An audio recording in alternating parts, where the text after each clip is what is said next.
Hi, this is Pete Madsen, and I'm here to talk about my lesson in acoustic guitar about using the Mixolydian scale for soloing. The Mixolydian scale is a mode derived from the major scale. And if you know your major scale, that 7-note scale, that do, re, mi, fa, sol, la, ti, do, if you know that scale, then the Mixolydian scale is just a slight different than that. Instead of playing a major 7th, we play a flatted 7th.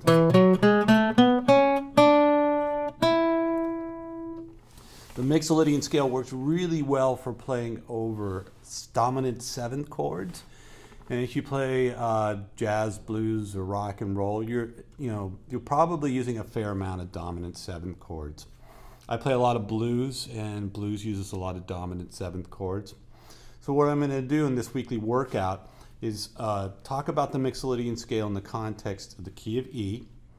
I'll give you some patterns to play for the key of E. But I'm also going to use the chords of A7 and B7, which belong in an 8 or 12 bar blues key of E. And I'll be using that Mixolydian scale for A and B.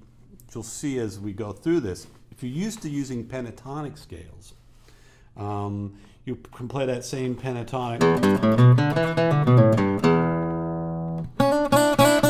over all the chord changes. Using the Mixolydian scale, though, it gives us a little more latitude. We can actually, when we go to the new chord, like if we played an A7, I will play an A Mixolydian scale. And when I go to the B chord, B7 chord, I go to that B Mixolydian scale. Works really nicely in a way that using minor pentatonics doesn't really work for you. So first off, week 1, example 1, I'm going to play E Mixolydian scale out of the first position. It goes like this.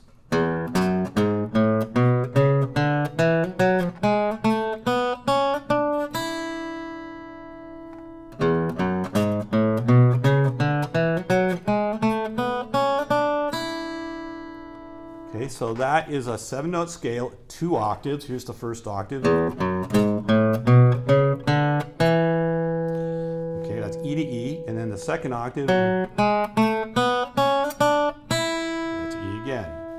The note that stands out is that D note. In a regular D major, E major, excuse me, you would play D sharp instead of D. So that's the one thing to keep track of. If you're familiar with major scales, Mixolydian scale has a flatted 7th.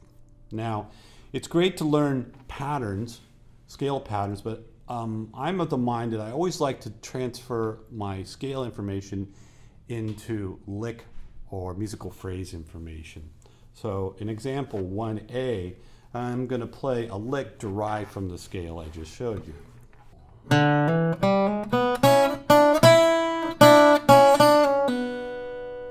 me play it again.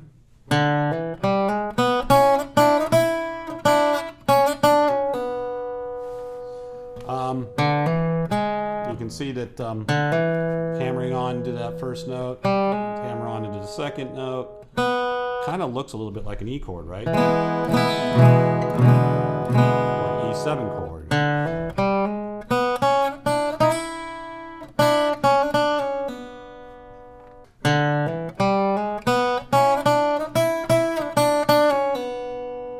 Using that open E string. A little bit. It's always nice to use that root note as sort of a drone. Okay, so that's example 1A.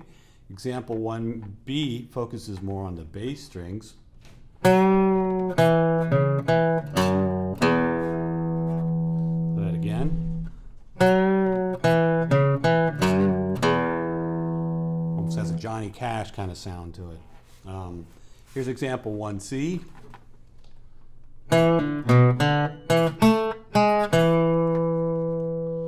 There's a nice little suspension going on in there. That's a suspended fourth. There's some people call it suspended fourth, like a E suspended fourth. Okay.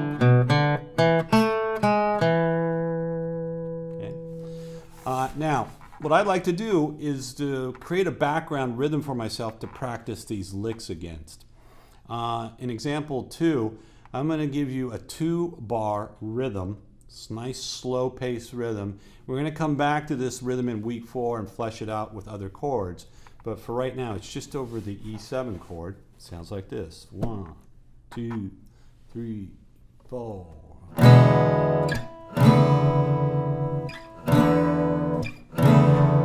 Again.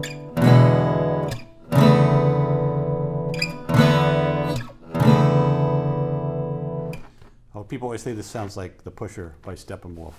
So yeah, if you're hearing that Steppenwolf thing in there, that's okay. It's similar to that. So laying down a backing track for yourself, it's one really important thing to do if you're practicing soloing. Not only does it force you to focus on playing a really good solid rhythm, but you have to play against yourself, and having some sort of background rhythm that you can make to whatever exercises or licks you're working on works really well. So you could just keep cycling that.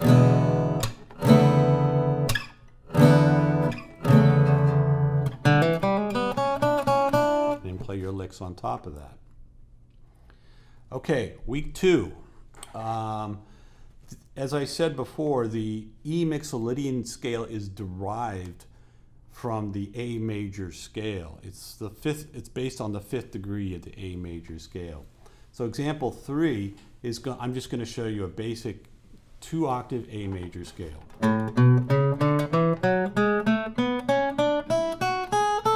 There's that do, re, mi, fa, sol, la, ti, do, kind of basic major scale. Example 4 is another pattern. It can be thought of in 2 ways. It can be thought of as related to A major, the 2nd degree, a B Dorian.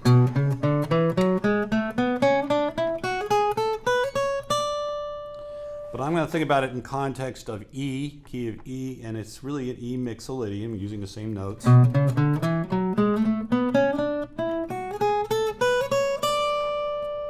And one note about practicing scales too. You're learning scale patterns or learning to navigate the neck. It's nice to use alternate picking, down, up.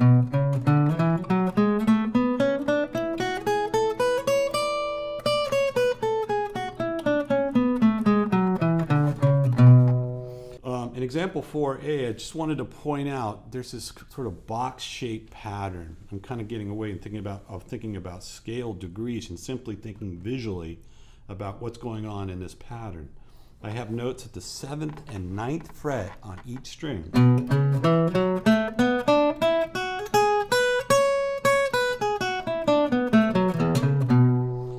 So strictly from a visual perspective, you can just kind of go, oh, all those notes are in the scale. I can use any of those notes. So it's kind of a nice anchor to create licks from. Now what I like to do, using that box shape, I know that there's notes on either side of the box. You see these notes adjacent on the 6th fret, at the 10th fret. So I'm going to create a lick that uses those notes by bending up to them. This is example 5.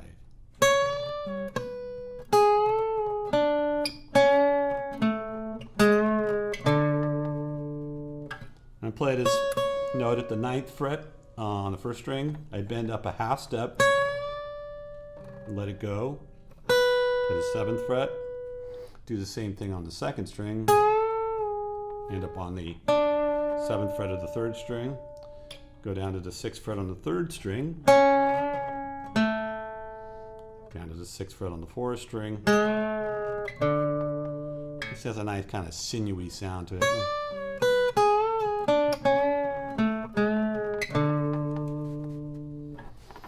Another thing you can do in example 6 is create this slur effect. I'm basically going to take the E, the D, and the C sharp note here, and pick only once, and do a slur, which is the hammer on, pull off, and slide.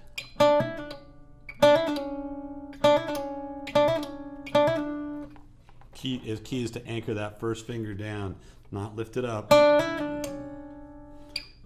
1, pull off, slide. And then we do the same thing on the 4th string.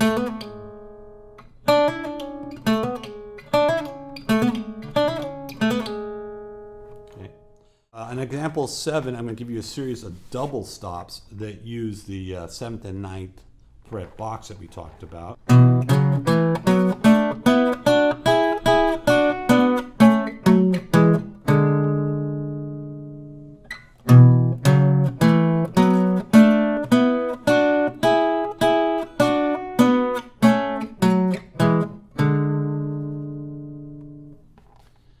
Example 8, I'm using a series of pull-offs, triplet pull-offs.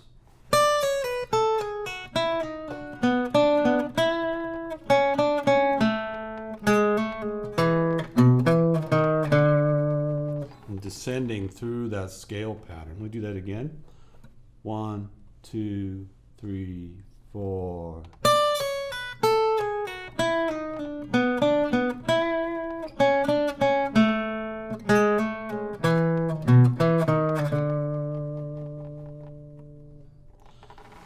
And example 9, using that pull-off idea, but using open string.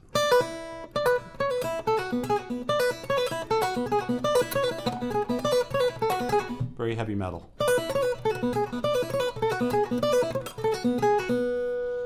In week 3, example 10, we're going to start to incorporate the A chord and the B chord from a 1-4-5 chord progression.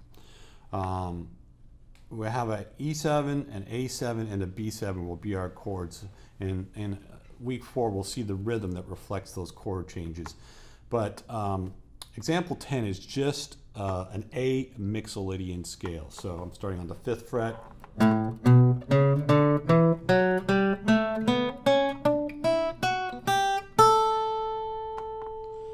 Example 11 is a B Mixolydian scale. So that starts on B at the 7th fret on the 6th string.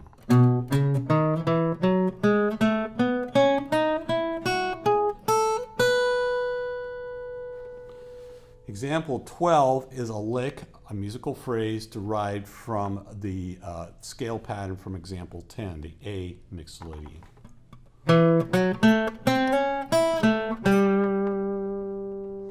I'm only giving you a couple examples here. I gave you a lot more for E, just because E gets played more in our progression. But example 13 is going to be a lick using the B Mixolydian scale from example 11.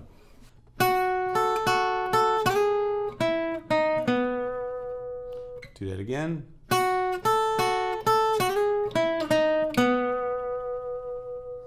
Okay. Feel free to, when you're working with the A Mixolydian, the B Mixolydian, create some licks and ideas of your own. All right.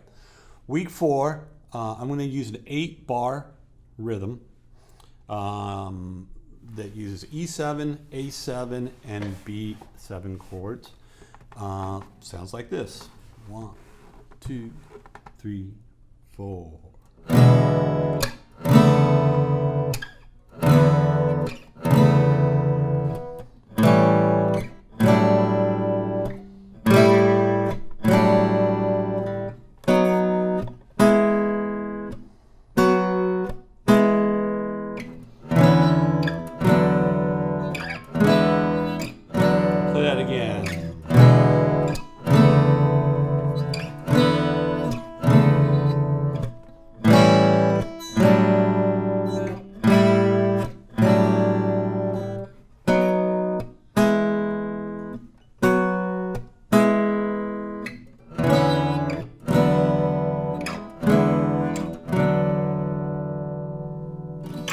So that's a repeatable 8-bar phrase. Again, lay that down as a rhythm for yourself, as a practice track.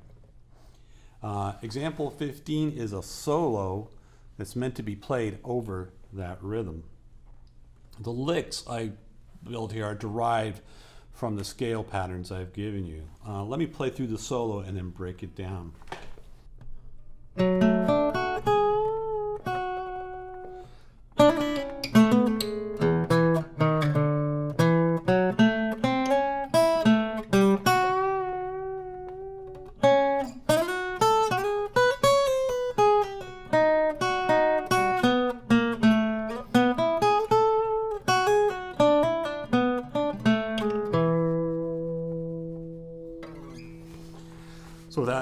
rhythm player here for you to hear the solo, how that solo sounds over here. I know it's a little bit naked, but let me explain what's going on. So I had, going back to example 4, this pattern.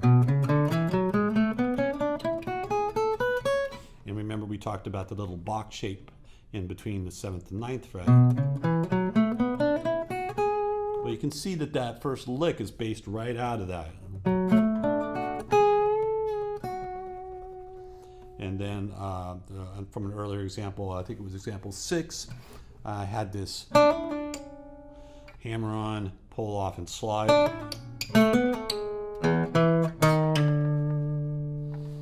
Now we're moving over to the A7 chord, and the lick I built here is pretty much the same as the lick from example 12. Right here, that's the second bar of the A7. I just play a one note that I'm bending up and down. And that's basically the 6th of A bending up to that flat 7th. That's a cool sound. Move on to the B7 chord. Here's the lick I played for that.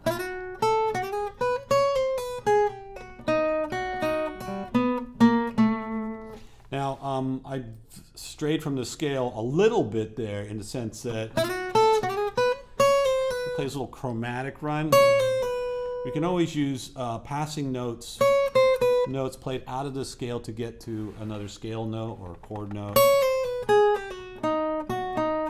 Here's another little chromatic run.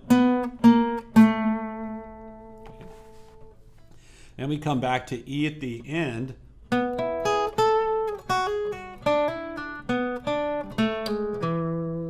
And that just comes back kind of to home base where I was between the 7th and the 9th fret. Kind of using that whole area to anchor the solo and guiding me to get to the next scale pattern for both A and B.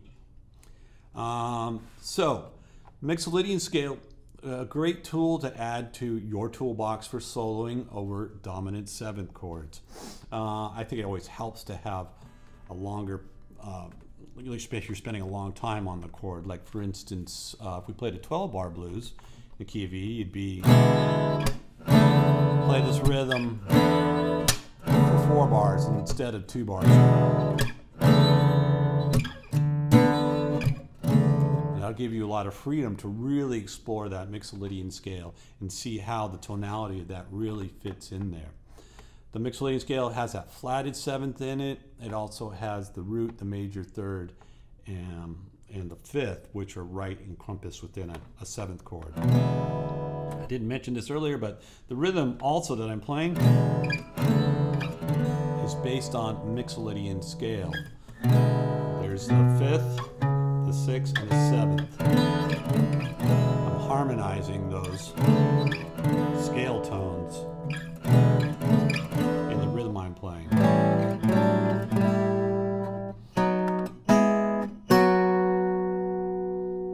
Here's some tips for beginners that will help you dig into this lesson a little bit more. Creating backing tracks. That's one thing you should do for yourself. Don't just rely on backing tracks that you can find online. I'm a real advocate of creating your own backing tracks because it makes you a stronger rhythm player. And if you think about if you're playing in a group or with a group of people, how much time do you really spend soloing? 10-20% at the most. So make really good, strong rhythm. Really work on your rhythm. If you have to work with a metronome, work with a metronome or a drum machine or drum pattern or something like that. Another great thing for practicing scales is to really work the alternate picking idea.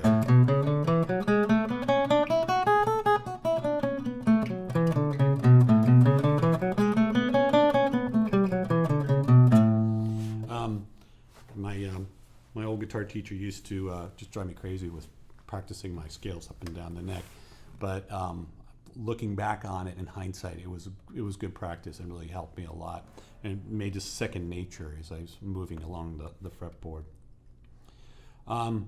Also, another thing you want to concentrate on is creating slurs using hammer-ons and pull-offs. There was that one exercise where I did a hammer-on, a pull-off, and a slide, and that's only picking the string once. so that I can make all those notes sound without picking the string again. And that requires a little bit of strength and coordination. There was also that little lick there with the triplets. Double pull off. So you'll need to practice those things, create some kind of exercise for yourself based on a scale. The last thing I want to point out too is just creating musical phrases. They don't have to be super long. Like you can create a phrase from the scale pattern.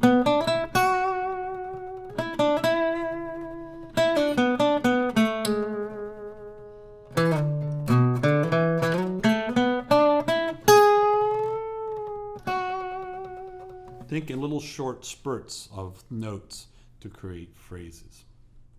So have fun exploring Mixolydian. I'll see you soon. Thanks.